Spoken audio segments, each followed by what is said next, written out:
말씀은 출애굽기 2장 23절로 25절의 말씀입니다.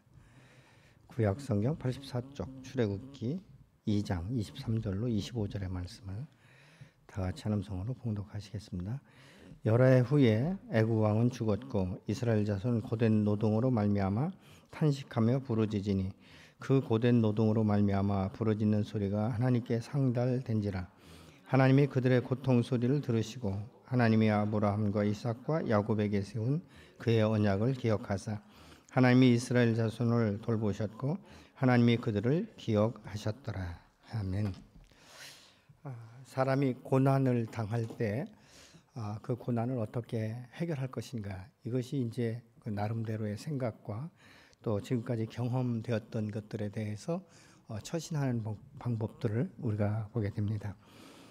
애굽 왕 이 바로는 히브리인들의 이 숫자가 갑자기 급격히 늘어나니까 이것을 도저히 통제할 수 없고, 그러다 보면 이 히브리인들이 너무 많이 팽창돼 버리면 자기 나라가 위태롭겠다, 이런 게 위태로운 생각을 갖게 되니까 아들을 낳으면 죽게 하고 딸을 낳으면 그냥 받아들일 수 있도록. 그래서 이 모세 같은 경우는 부모들이 볼 때 얼굴이 아주 준수하기 때문에 이 아들은 하나님께서 보내셨구나, 이런 그 마음이 있어서 그를 3개월간 잘 이렇게 보호하고 또 양육하다가 결국은 그 이상은 견딜 수 없어서 이제 이 나일강에 이렇게 띄우는 이런 그 모습을 우리가 볼 수 있게 되는 것이죠.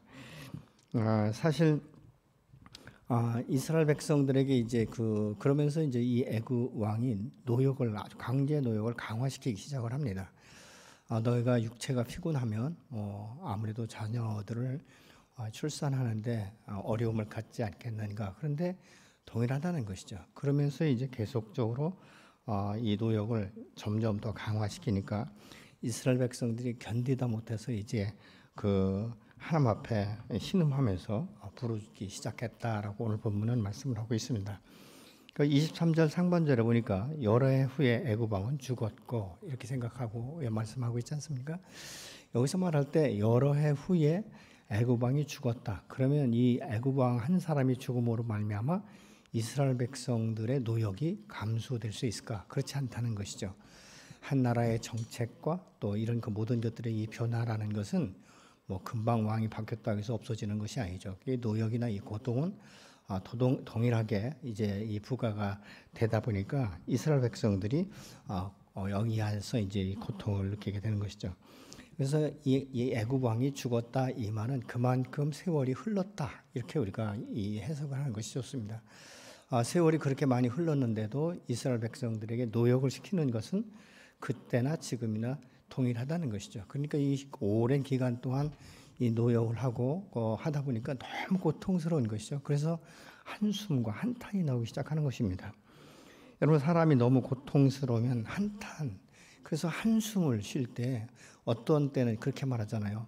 내 한숨에 땅이 꺼지겠다, 이렇게 이제 우리가 이야기하는 것들도 보게 되는 것이죠.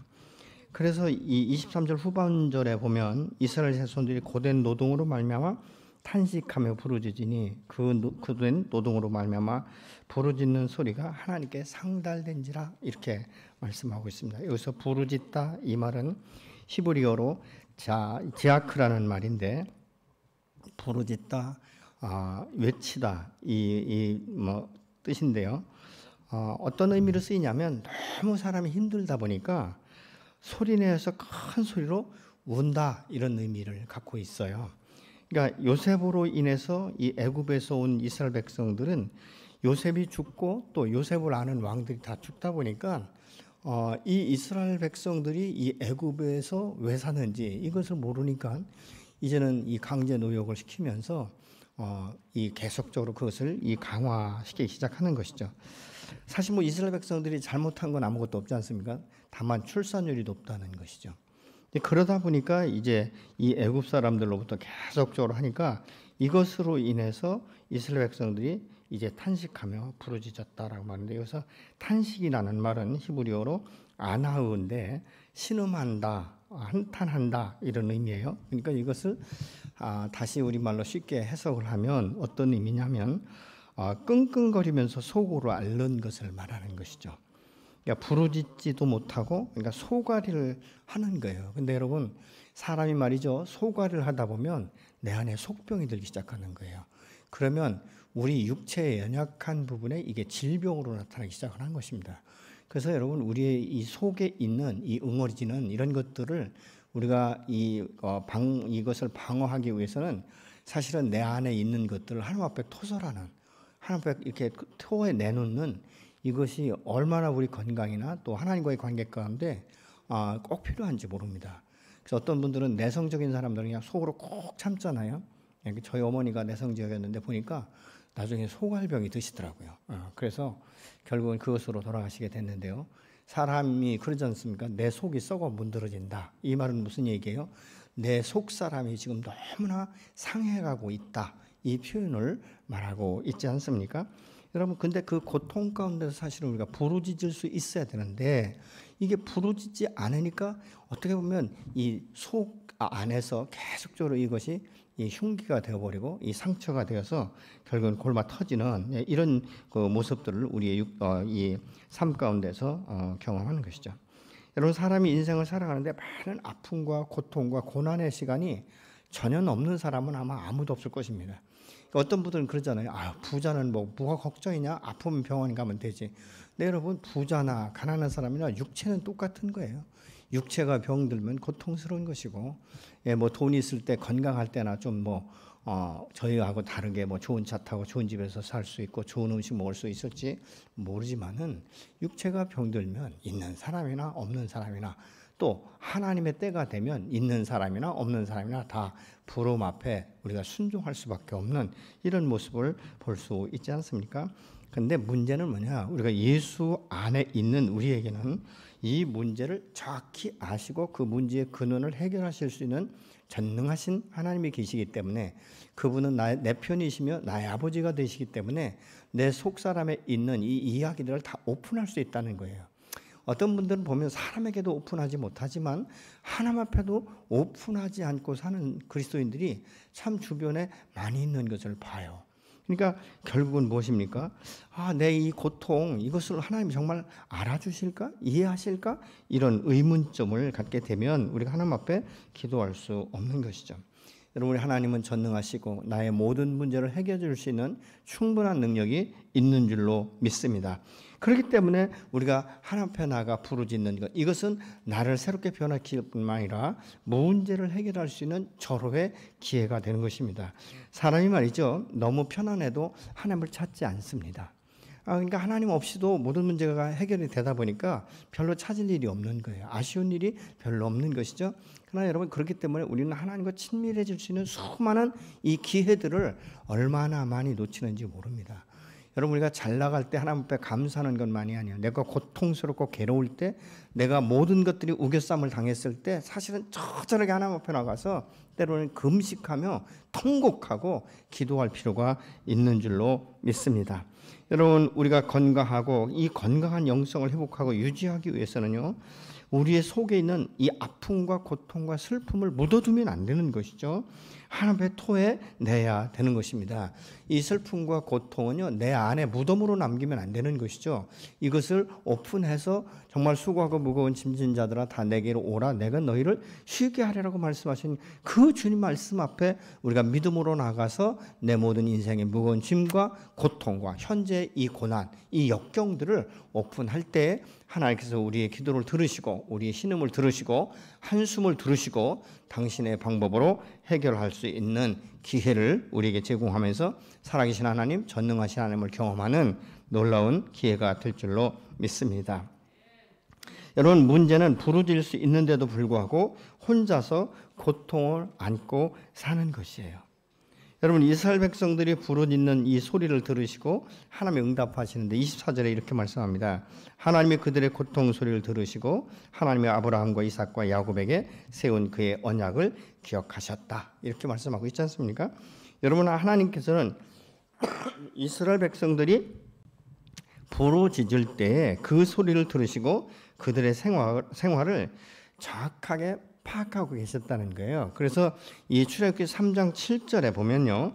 여호와께서 이르시되 내가 애굽에 있는 내 백성의 고통을 분명히 보고 그들이 그들의 감독자로 말미암아 부르짖음을 듣고 그 근심을 알고 이렇게 말씀하고 있어요. 분명히 내가 보고 듣고 알았다. 이렇게 지금 말씀하고 있지 않습니까? 하나님 내 근심에 내 한숨 소리도 아시고 보고 계시고 우리의 이 고통에 이 신음하는 소리를 듣고 계시다는 것이죠. 여러분 이런 놀라운 이 채널이 열려 있는데 우리가 주님 앞에 나가 찾지도 않고 구하지도 않는다면 사실은 이것은 내 고통을 내가 스스로 끌어안고 있는 것이에요. 여러분 두려우십니까? 여러분 염려가 되십니까? 하나님 앞에 우리가 온전히 맡기면 두려움과 염려와 고통이 없어지는 것이에요. 그러면서 하나님께서 말씀하시잖아요. 내가 아브라함과 이삭과 야곱과 세운 언약을 기억했다. 이 말을 분명히 하면 하나님께서는 이 아브라함에게 너의 자손의 복의 근원이 될 것이며 넌 믿음의 조상이 될 것이고 너가 어디로 가든지 함께 할 것이고 이렇게 계속적으로 말씀하시면서 내가 약속의 땅을 내 자손들에게 주리라 이렇게 분명히 말씀하고 있지 않습니까? 그것을 기억하셨다는 거예요. 그렇지.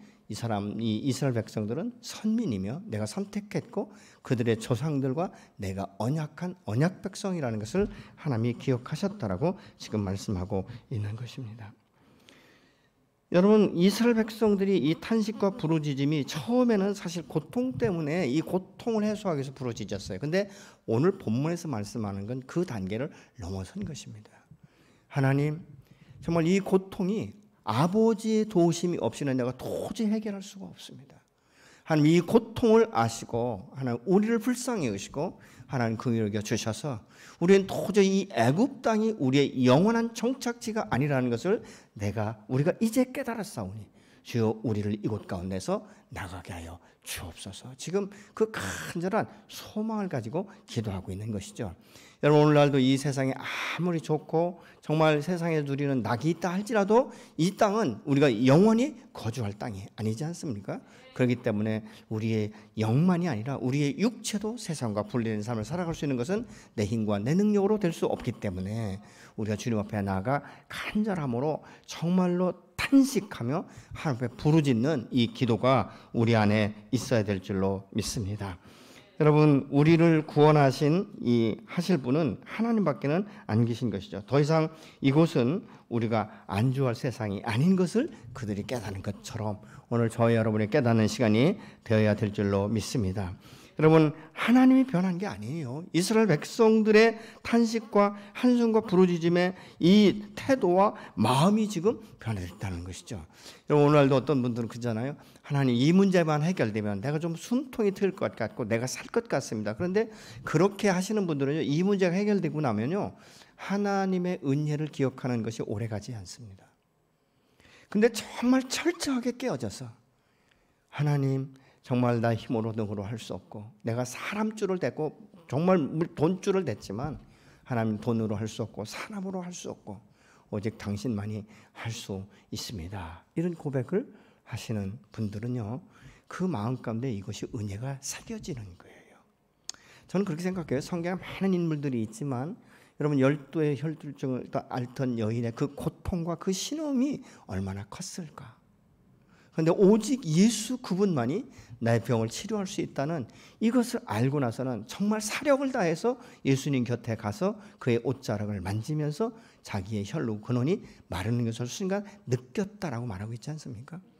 아마 저는 그 여인은 평생 예수님의 그 은혜를 잊지 못했을 것이에요. 여러분 300데나리온 되는 이 향유 옥합을 예수님의 발에 깨서 그 향유를 붓고 자기의 머리털로 예수님의 발을 씻은 그 여인이 어찌 예수님을 잃어버릴 수가 있겠습니까? 우리는 오늘날 우리가 이 삶 가운데 살면서 은혜를 너무 쉽게 잊어버리는 경향이 있는 것 같습니다. 감사라는 것, 여러분 이것은 내가 살아서 감사하고 숨 쉴 수 있어서 감사하고 기도할 수 있어서 감사하고 말할 수 있는 것 감사하고 내가 눈으로 볼 수 있는 것 감사하고 여러분 감사할 수 있는 게 얼마나 많은지 몰라요. 그렇다고 해서 오늘날 같은 경우 나 코로나 바이러스 안 걸려서 감사하고 이것도 물론 개인적으로 할 수 있지만 여러분 사실 이것을 보면서 제가 반복적으로 이야기하지만요 이때에 정말 영혼 구원이 없는 이 세상 사람들을 바라볼 때 우리가 불쌍히 여기고 긍휼한 마음으로 집중적으로 우리가 기도해야 되고, 특별히 가족 구원을 놓고 내가 탄식하며 주님 앞에 정말 신음소리를 내면서 여러분 간절히 부르짖으면 하나님께서 우리의 기도를 들으시고 응답하셔서 이런 기회에 가족 구원의 역사가 일어나게 될 줄로 믿습니다. 저는 이번 이런 환경을 보면서 뭘 생각하느냐면, 예수 믿는 사람이나 믿지 않는 사람이나 참 죽음 앞에 얼마나 두려워하는지. 여러 가지 이유가 있겠지만 참 죽음은 두렵구나. 근데 여러분, 죽음은 순서 없이 가는 것이고, 내가 아무리 조심한다고 해서 안 가는 게 아니라 주님이 부르시면 누구나 어느 순간에든지 갈 수밖에 없는 게 죽음인데, 그래서 죽음을 예비한다는 것이 얼마나 큰 축복이고 은혜인지 몰라요. 우리는 사나 죽으나 주의 것이고, 내가 살아도 천국이고 죽어도 천국에는 이 소망이 있는 사람들은요, 적어도 불신자들보다는 담대함이 있어야 되지 않겠습니까? 날마다 우리가 믿음의 주 온전케 하시니 예수를 바라보며 그 십자가 앞에 나가서 나의 모든 인생의 문제들을 해결하고, 여러분, 이 영역을 내려놓고 우리가 주님 앞에 나가 기도하는 것, 이것이 얼마나 중요한지 모릅니다. 오늘날 보니까 이 중소기업이나 이 소상공인들이 얼마나 어려워하는지 몰라요. 여러분, 그들을 위해서 우리가 기도해 줄 뿐만 아니라 우리 성도들이 지금 하고 있는 사업이 있다면, 여러분, 이 사업을 하나님 앞에 다시 한번 전폭적으로 의지하고 맡길 때 하나님께서 여러분의 기도를 들으시고 응답해 주실 줄로 믿습니다. 그래서 제가 요즘에도 기도하면서 전 그 기도하고 있어요. 하나님, 우리 교회 성도들이 하는 사업마다 하나님 함께하여 주셔서 정말 이 위기를, 이 어려움을 잘 감당하고 극복할 수 있도록, 때로는 사람을 붙이시고 때로는 물질을 풀어주셔서 하나님 그들의 영혼이 궁핍하지 아니하도록, 특별히 하나님과 더 깊은 교제를 가질 수 있도록 하나님 축복해 주옵소서. 그렇게 기도하고 있습니다. 어쩌면 이스라엘 백성들이 진정히 이런 정말 하나님 앞에 나가서 탄식하고 정말 자기들의 죄악을 토설하고 그리고 간절히 부르짖었더라면, 여러분, 이 시간들이 어쩌면 단축될 수도 있었을지 모르겠어요. 그러나 그때가 되도록 부르짖지 않았기 때문에 이런 문제가 해결되지 않은 것이죠. 여러분, 이런 모습이 뭐냐? 죄성을 가진 인간의 모습이면서 어쩌면 이것이 나의 모습일 수도 있다는 것입니다. 하나님이 기억하신 것은 이들의 현재의 모습보다도 먼저 그들의 믿음의 조상들하고 약속했던 이 언약 백성인 것을 기억하시고 어떻게 구원하실까, 그 구원의 계획을 구체적으로 세우시는 것을 볼 수 있게 되는 것이죠. 여러분, 하나님은 때로 우리가 죄 가운데 정말 이 낙을 누리고 있을 때도 하나님 참고 인내하세요. 그러나 어떤 경우에는요, 사랑하기 때문에 그들에게 고통을 주셔서 돌아서게 하시기도 하는 것입니다. 여러분, 이때 깨닫는 자는 사실 다시 복인의 자리에 와서 하나님의 은혜가 얼마나 감사한지, 그리고 자기가 정말 이 세상을 향하여 세상 잠시 즐기는 이 쾌락을 좇았던 것들에 대해서 얼마나 철저하게 회개하는지 모릅니다. 그런데 어떤 분들은 여기가 좋사오니 그냥 그렇게 눌러 앉을 수도 있는 것이죠. 저는 누가복음 15장에 나오는 그 둘째 아들은 말이죠, 집으로 돌아올 때 얼마나 많이 아버지에 대해서 회개했을까. 아버지 집에 있는 것이 정말 내가 자유를 잃어버린 것이 아니라 얼마나 그것이 큰 축복이었는가, 얼마나 그것이 감사한 일인가. 그러면서 아버지 집에 내가 감히 아들이라고 할 수 없지만 품간의 하나로 써주시면 얼마나 감사할까. 그 마음과 생각을 하고 돌아오는 그의 모습, 아마 그는 그 이후에 다시는 집에 나간다는 말 입도 뻥끗하지 않았을 것이에요. 그리고 자기의 신분과 관계가 회복된 이 모습을 볼 수 있지만, 또 다른 면으로 보면 롯 같은 경우는 소돔 고모라성이 죄악에 관영하고 정말 멸망의 때가 있는데도 불구하고 점점 그 중앙으로 들어가서 마치 자기가 법관처럼 그렇게 행동하다가 겨우 목숨만 구했는데, 그것도 여의치 못하고 결국은 자기 딸들과 술김에 동침하게 되고 암몬과 모압 족속의 아주 부끄러운 조상으로 이렇게 우리에게 지금도 각인되어 있는 것들을 우리가 볼 수 있지 않습니까? 여러분, 우리의 눈에 하나님은 보이지 않습니다. 그러나 하나님은 우리를 오늘도 바라보고 계시고 내 마음을 관찰하고 계시고 내 마음과 생각을 아시는 분이 바로 살아계신 하나님, 전능하신 하나님, 나의 아버지가 되시는 줄로 믿습니다. 그래서 우리가 부르짖을 때 하나님을 들으시고 보시면서 우리의 아픔을 다 이해하시는 거예요. 그래, 알았다. 내가 너의 고통을 안다. 내 너 마음 이해한다. 어떤 때 제가 이렇게 안수하고 기도하다 보면요, 하나님께서 이런 마음을 주실 때가 있어요. 사랑하는 아들아, 내가 너의 마음을 잘 안다. 내가 너가 어떻게 살았는지, 내가 얼마나 억울했는지 내가 안다는 거예요. 근데 그렇게 말씀을 제가 이렇게 대언하고 나면요, 갑자기 아무 말도 않던 분이 통곡을 하고 오열을 토해내는 것을 봅니다. 하나님이 내 마음 아신다. 여러분, 우리가 이 세상 살아갈 때 어떤 때는 내 마음 아무도 모른다, 이런 생각 안 드세요? 내 아내도 내 남편도 내 마음 모른다. 더군다나 자식들은 아무리 잘해줘도 부모 마음을 모른다. 그렇다고 해서 매일 또 그 얘기 해보세요. 얼마나 듣기 싫어하는지 몰라요. 얘기를 해야 알지 오히려 이러면서 큰 소리 치는 경우도 있지 않습니까? 여러분, 그래서 대화가 정말 중요하고 필요한 것이에요. 그렇지만 여러분, 이 세상은 똑같은 재성을 가진 인간은요, 상대편의 마음을 다 안다라고 말하고 이해한다고 하지만 100%는 아니에요. 얼마나 자기중심적인지 이런 것들이 있는 것이죠. 그러나 우리 하나님은 나의 모든 것을 있는 모습 그대로 다 아시면서도 나를 품에 안으시고, 내가 함량이 미달되는 것도 알고, 말 주변에 없는 것도 알고, 정말 내 안에 죄성이 있는 것도 알고, 그 본질에서 나오는 이 죄악 가운데 수도 없이 우리가 실수하고 그 죄악 가운데 들어갔다 나왔다 하는 것도 아시면서도 다 우리를 붙들으시면서 내가 안다. 너의 연약함도 알고 너의 실수도 알고, 그러나 나는 여전히 너를 사랑하는 내 마음은 변함이 없다라고 말씀하시는 이 하나님의 놀라운 사랑, 이 음성을 듣는다는 것이 얼마나 큰 축복인지 모릅니다. 여러분, 사실 우리가 하나님 앞에 부르짖는다는 것은요, 여러 방면으로 부르짖는 이유가 다 달라요. 이사야서 59장 11절을 보시면요, 같이 보시겠습니다.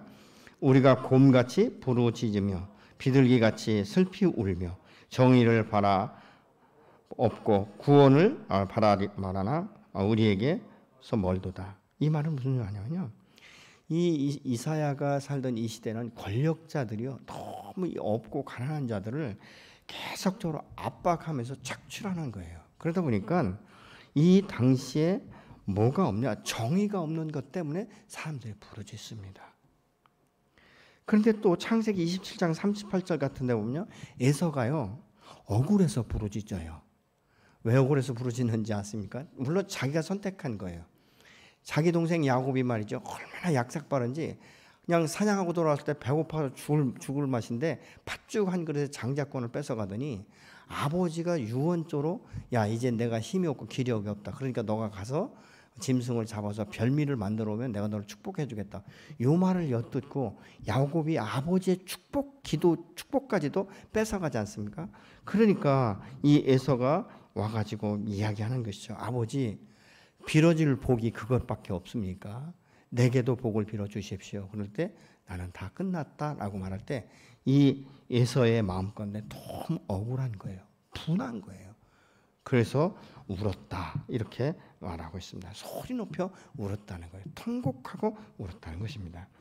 또 창세기 19장 13절에 보면 소돔 고모라 상이 이제 악이 가득할 때 악을 규탄하면서 이 소돔 고모라 성 사람들이 부르짖었어요. 그래서 여호와께서 그 소돔 고모라 성이 정말 악이 얼만큼 되는지 알아보려고 사람을 내려보내셨다가 바로 이 소돔 고모라 성을 멸망시키는 이 모습을 볼 수 있지 않습니까? 느헤미야 5장 1절로 5절 같은 데 보면요, 이때 당시에 동족끼리 고리대금 업체가 너무 성한 거예요. 그러다 보니까 이것으로 인해서 가난한 이 사람들이 하나님 앞에 부르짖기 시작하는 것이죠. 그건 뭐냐? 불공평이에요. 불공평 때문에 느헤미야에서는 부르짖는 것을 보는 것이죠. 여러분, 오늘날도 우리 각 사람이 하나님 앞에 부르짖는 방법은 다 다른 것이죠. 어떤 때는 억울해서, 어떤 때는 정말 필요한 것을 빨리 채우기 위해서, 어떤 위기를 빨리 모면하기 위해서 주님 앞에 부르짖고, 때로는 육체의 질병을 치료해달라고 그렇게 간절하게 부르짖는, 그래서 부르짖는 것은 굉장히 다양하다. 사람마다 다 다르기 때문에 일률적으로 무엇이다 우리가 그렇게 말할 수 없는 것이죠. 근데 한 가지 분명한 것은 우리가 고통을 안고 주님 앞에 나가 한숨을 쉬고 탄식하며 간절히 부르짖을 때에 하나님은 오늘 또 그 고통을 통해서 부르짖는 자들의 기도를 듣고 계시면서 그 문제를 해결하실 계획을 세우시는 줄로 믿습니다. 여러분, 우리가 하나님 앞에 나가 기도할 때 들으시는 하나님은요, 그 문제를 인간의 방법, 세상의 방법이 아니라 하나님의 방법으로 해결하실 뿐만 아니라 해결할 자가 필요하면요, 해결할 자를 세우세요. 여러분, 이스라엘 백성들이 이 고통의 탄식과 함께 부르짖을 때 하나님 이미 80년 전에 모세를 예비시키는 모습을 볼 수 있지 않습니까? 하나님은 아주 어떻게 보면 우리가 인간적으로 보면요, 주도 면밀하신 분이에요. 톱니바퀴가 돌아가듯이 정확하게 정확한 때 그 일들을 이루시는 하나님이신 것을 우리가 알고 있는 것이죠. 또 뿐만 아니라 성경은 시편 기자는 이렇게 말합니다. 의인의 기도는 역사하는 힘이 크다, 이렇게 말씀하고 있지 않습니까? 여러분, 시편 34편 17절을 같이 보시겠습니다. 의인이 부르짖음에 여호와께서 들으시고 그들의 모든 환난에서 건지셨도다. 여러분, 의인이 기도할 때 그 부르짖음을 들으시고 하나님께서 모든 환난에서 건지셨다라고 말씀하고 있습니다. 여러분, 오늘날 우리나라만이 아니라 전 세계적으로 저는 정말 이 이태리를 보면요, 깜짝 놀라요. 그렇지 않습니까? 하루아침에 확진자가 막 2,000명씩, 뭐 사망자도 얼마나 많이 늘어나는지 말이죠. 근데 이 우리나라만 그런 것이 아니라, 그래서 여러분, 이때 정말 예수 믿고 거듭난 의인인 하나님의 자녀인 저 여러분이 하나님 앞에 나가 간절히 부르짖어야 될 사명이 있는 줄로 믿으시기 바랍니다. 이것은 먼 산바라기식으로 뭐 내가 기도 안 해도 누군가는 기도하겠지, 그것이 아니에요. 하나님, 내가 여기 있습니다. 이 나라와 이 땅과 이 민족을 불쌍히 여기시고, 하나님 저들의 영혼을 긍휼히 여기시며, 특별히 이 신천지에 빠졌던 자들이 자신이 있는 위치가 무엇인지를 알고 얼마나 허탄한 이 이단에 빠졌는지 깨닫고 회개하고 돌아올 수 있도록, 참된 진리 앞에 돌아올 수 있도록 하나님 역사하여 주십시오. 여러분, 이 기도가 저 여러분의 기도가 되어야 될 줄로 믿습니다. 여러분, 환난 날에 우리가 부르짖을 때 하나님이 건진다라고 말씀하고 있습니다. 25절에 보니까 하나님이 이스라엘 자손을 돌보셨고 하나님이 그들을 기억하셨더라, 이렇게 말씀하고 있어요. 여러분, 여기서 돌보셨다는 말은요, 들으시고 기억하시고 보시고 돌아보셨다는 뜻이에요. 우리의 기도를 들으셨을 뿐만 아니라 기억을 하고 계시고 또 보고 계시면서 돌아보셨다 라고 분명히 말씀하고 있습니다. 여러분, 하나님은 오늘 또 우리의 부르짖음을 들으시고 응답하시는 줄로 믿습니다. 출애굽기 22장 23절을 한번 같이 보시겠습니다. 내가 만일 그들을 해롭게 함으로 그들이 내게 부르짖으면 내가 반드시 그 부르짖음을 들으리라. 아멘. 그 부르짖음을 반드시 들으리라고 말씀하시는 것이죠. 여러분, 그래서 우리가 주님 앞에 나가 기도할 때 물론 조용히 속삭이듯이 우리가 기도할 수 있고 묵상 기도도 할 수 있어요. 그러나 여러분, 내 안에 너무 고통스러우면 어떻게 내가 그걸 속살거릴 수 있겠습니까? 어떻게 내 마음으로 삭힐 수가 있겠어요? 너무 고통스러운데, 너무 이 압박이 큰데, 속이 터질 것 같은데 부르짖는 것이죠. 여러분, 저는 어떤 때 이 산기도에 가보면요, 얼마나 크게 부르짖는지 모릅니다. 저는 참 무지해가지고요, 맨 처음에 신앙생활을 하고 한 1년쯤 됐나요? 네. 누가 산기도 가자고 해서 산기도를 갔더니 그렇게 처량하게 우는 사람이 많고 그렇게 큰 소리를 지르래. 무슨 생각이 들었는지 아십니까? 저 사람들은 뭐 그렇게 힘든 일이 있어서 저렇게 부르짖나, 이해가 되질 않았어요. 근데 여러분, 고통이 차오르면요, 부르짖을 수밖에 없어요. 근데 부르짖고 나면요, 얼마나 시원한지 모릅니다. 저는 이전에 예수 믿기 전에는 정말 산을 좋아해서 높은 산에 올라가면요, 그냥 소리치는 거 있잖아요. 야 하면, 그리고 나면요, 계곡이 깊을수록 그것이 메아리로 반응이 와요. 내가 여기서 높은 야 하면 계속 계곡에서 부딪히면서 야오 계속 가거든요. 그럴 때마다 내 마음 가운데 있던 이 스트레스가 확 풀리는 것을 느꼈어요. 근데 예수 믿고 나니까요, 그 높은 산에 올라갈 것도 없고 그냥 주님 전에 나와 때로는 밤이 맞도록 부르짖고, 때로는 산에 가서 우리가 마음껏 하나님을 찬양하고 부르짖나. 여러분, 이런 시간들, 여러분 요즘 같은 경우에는 사실 교회에 와서 아무도 없는 이 예배당에서 하나님 앞에 간절히 기도하고 부르짖고, 그리고 말씀하시는 그 주님을 만나고 돌아가는 이 기쁜, 야조 기도의 깊은 맛을 저와 여러분이 경험해야 되지 않겠습니까? 이사야서 58장 9절을 같이 한번 보시겠습니다. 내가 부를 때에 나 여호와가 응답하겠고 내가 부르짖을 때에는 내가 여기 있다 하리라. 지금 뭐라고 말씀하고 있습니까? 내가 부르짖을 때 나 여호와가 응답해갖고 내가 부르짖을 때에는 내가 여기 있다라고 말씀하겠다는 거예요. 여러분이 하나님을 간절히 부르짖을 때 사랑하는 딸아, 내가 여기 있다, 내가 다 듣고 있다, 내가 너를 보고 있다, 내가 너를 잘 안다라고 말씀해 주신다는 거예요. 여러분, 이 사용 누가 내 마음을 그렇게 정직하게 오픈할 수 있고 내가 오픈했을 때 있는 모습 그대로를 받아줄 수 있는 사람이 몇 명이나 될 것 같습니까? 여러분, 근데 이런 기회는요, 부르짖음을 경험하지 못한 사람은, 기도를 해보지 못한 사람은 경험할 수 없는 거예요. 왜? 성경은 분명히 부르짖으라고 말씀하고 있는데 왜 우리가 부르짖지 않습니까?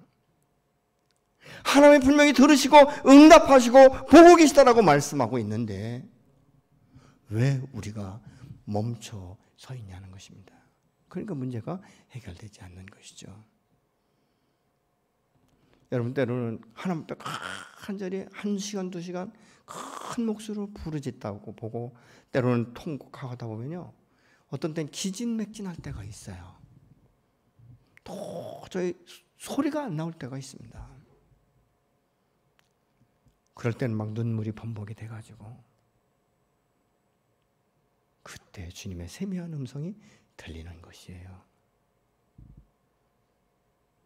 어떤 때는 하나님 뭐라고 말씀하는지 아십니까? 그만해라, 내가 안다, 이 문제 해결하겠다라고 말씀하시는.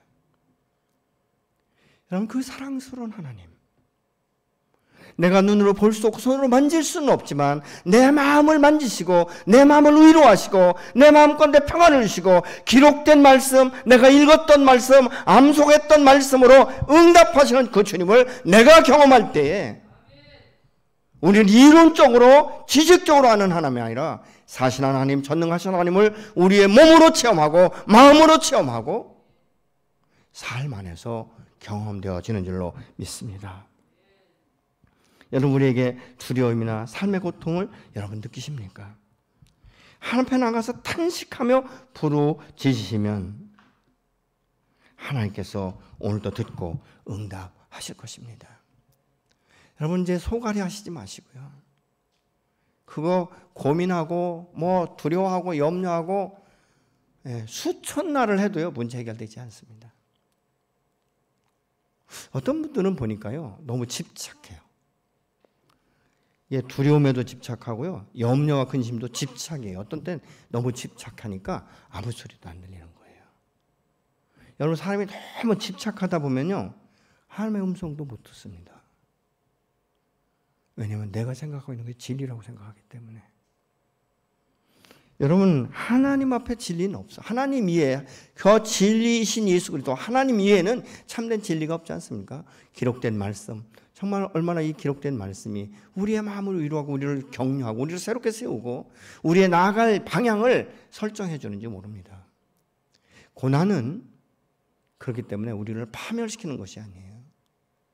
고난은 우리를 낙심하고 좌절하게 만드는 것이 아니라 또 다른 새로운 길을 걸 수 있는, 또 다른 문을 열 수 있는 기회인 줄로 믿으시기 바랍니다. 어떤 분은 그렇게 말을 해요. 내가 고난이 없었더라면 내가 예수를 찾지 않았을 것이다. 내가 고난이 없었더라면 하나님을 정말 내 마음 깊이 내 삶 가운데 경험하지 못했을 것이다. 내가 고난이 있었기 때문에 밤을 새우는 날이 있었고 내가 고통의 날이 있었기 때문에 주님을 찾았고 부르짖었고 그 부르짖음에 응답하신 하나님을 내가 경험했다라고 말하는 수많은 그리스도인들이, 그 수많은 증인들이 오늘날도 존재하고 있다는 사실을 믿으시기 바랍니다. 우리 어떤 때 이야기하면 뭐 신구약 성경에 기록된 분들이나 그렇죠라고 말하고 있지만 아니에요. 저는 때로는 우리 선교사들하고 이야기도 하고 저희들이 이제 파송은 안 했지만 저희들이 함께 이렇게 후원하고 있는 이 선교사들과 개인적으로 전화하거나 개인적으로 톡을 하거나 만날 때가 있습니다. 그들의 진솔한 이야기를 듣죠. 목사님, 이 나라는 이렇습니다. 지금 이런 위기에 있습니다. 이런 어려움이 있습니다. 같이 기도해 주세요. 그리고 수일이 지난 후에, 때로는 몇 달이 지난 후에, 아니면 이 해가 지난 후에도 그들이 그렇게 말합니다. 목사님, 그 문제 이제 해결됐습니다. 여러분, 이런 소리를 들을 때 얼마나 기쁜지 몰라요. 여러분, 아직도 난 기도할 줄 모른다라고 말씀하시는 분이시면 기도할 줄 모르는 것은 자랑이 아니에요. 그건 부끄러운 것이에요. 기도할 줄 모르면 배우는 것이죠. 여러분, 예수님께서 우리에게 가르치신 기도문도 있지 않습니까? 주기도문. 주기도문으로라도 외우는 것이죠. 저는 처음에 기도할 수 없을 때, 기도를 모를 때는요, 시편을 그렇게 읽었어요. 시편을 계속적으로 읽다가 아멘, 주님 이 말씀을 내가 동의합니다. 이 말씀대로 내게 이루어지기를 소망합니다. 그러면서 하나님 앞에 기도하고 찬양은 해야 되는데 제가 이게 편곡은 잘하는데 전곡으로는 잘 못 불러요. 그래도 뭐 하나님 앞에 내가 노래하는 거니까 하나님의 마음 아시니까 얼마나 많은 찬양을 불렀는지 모릅니다. 그래서 찬송가를 이전에는요 거의 다 외웠어요. 몇 장 읽은 몰라도 찬송가를 거의 다 외웠어요. 계속 부르다 보니까. 여러분, 우리가 이 목회라는 게 그게 녹록한 게 아니지 않습니까? 그러면 하나님 앞에 기도하는 것이죠. 여러분, 이 코로나 바이러스가 사실은 모든 사람의 생명을 다 가져가는 건 아니지 않습니까? 우리가 너무 두려워할 필요가 없다는 것이죠. 오히려 이것으로 인해서 나와 하나님과의 관계 가운데 더 새로운 문을 열고 더 가까워질 수 있고 내 믿음을 다시 한번 재확인할 수 있고 점검할 수 있는 시간이 되기도 하는 것이에요. 내가 지금 무엇에 묶여 있는가? 내가 무엇을 바라보고 있는가? 여러분, 참 여기 25절에 보니까 하나님이 이스라엘 자손을 돌보셨고 하나님이 그들을 기억하셨더라라고 말씀하고 있어요. 기도를 들으시고 돌보시고 기억하신다는 것이죠. 하나님 또 저와 여러분을 돌보시고 기억하시는 줄로 믿으시기 바랍니다. 여러분, 우리는 다 사람을 잘 몰라요. 잘 기억할 수 없어요. 그런데 한 우리의 머리털까지 세신 바 된다라고 말하고 있지 않습니까? 혹시 여러분 자신의 머리털 셔보신 분 계세요? 전 죽어도 못 세겠더라고요. 왜냐하면 쉬다 보면 빠지기도 하고 또 나기도 하고 그렇지 않습니까? 그러나 하나님은 우리의 머리털까지 세신 바 되었다. 그렇다면 보시면 이것은 뭐 실질적으로 머리털을 세시고 이거보다는 우리의 마음 깊은 곳에 있는 아주 세밀한 부분까지 보고 계시고 듣고 계시고, 그래서 우리가 기도할 수 없을 때 내 탄식, 이 한숨까지도 들으신다라고 말씀하시는 이 주님 앞에 여러분 아주 구체적으로 기도하시고 여러분의 이 무거운 짐들을 십자가 앞에 내려놓으세요. 더 이상 두려워하지 마시고 염려하지 마시고 근심하지 마시고. 여러분, 염려나 두려움에 너무 많이 쌓이면요 말씀을 암송을 하세요. 그게 처방전입니다. 3개월만 말씀 암송해 보세요. 아이고, 3개월 동안 어떻게 안 되면요 시편 1편을 3개월 동안 암송해 보세요. 그러면 어느 순간부터 이 시편이 내 마음 가운데서 내 살이 되고 피가 되고 내 안에서 이 말씀이 역사하기 시작하는 것이에요. 여러분, 분명히 빌립보서 4장 6절 7절도 분명히 말씀하고 있지 않습니까? 아무것도 염려하지 말라. 오직 기도와 간구로 하나님께 아뢰라. 그리하면 모든 지각에 뛰어난 하나님의 평강이 그리스도 예수 안에서 너희 마음과 생각을 지키시리라. 여러분, 다른 거 암송할 수 없으면 이 빌립보서라도 말이죠 계속적으로 반복해서 암송해 보세요. 어느 순간부터는 이 말씀이 내 안에 신뢰의 말씀으로 확 들어서 박혀버리면요, 염려나 두려움의 근심이 내 마음 가운데 뿌리를 내릴 수가 없는 거예요. 근데 이런 말씀을 우리가 기억하지 않고, 부르짖으라고도 기도도 하지 않고, 맡기라고 하셨는데도 맡기지 못하니까 얼마나 많이. 여러분, 하나님 앞에 여러분 우리가 간절히 기도하는 것은 무엇입니까? 더 이상 갈 곳이 없으니까. 여러분, 이스라엘 백성들은 더 이상 어떻게 할 수가 없어요. 그러니까 하나님밖에는 바라볼 수가 없는 것이죠. 기도하는 것이죠. 이 말씀을 묵상하며 그런 생각을 해봤어요. 사방으로 우겨쌈을 당한다 할지라도 하늘은 열려있다. 아멘. 하늘은 열려있는 거예요. 여러분, 하나님께서 노아에게 방주를 지으실 때도 하늘을 열려있도록 이 지붕에 이 창문을 내라고 말씀하시지 않습니까? 하늘은 열려있는 거예요. 내 인생 가운데 다 사방으로 우겨쌈을 당하고 이 어둠의 영들이 나를 제압하고 죽을 것 같고 숨통이 막힐 것 같지만 하늘은 열려 있는 것입니다. 그럼 무엇입니까?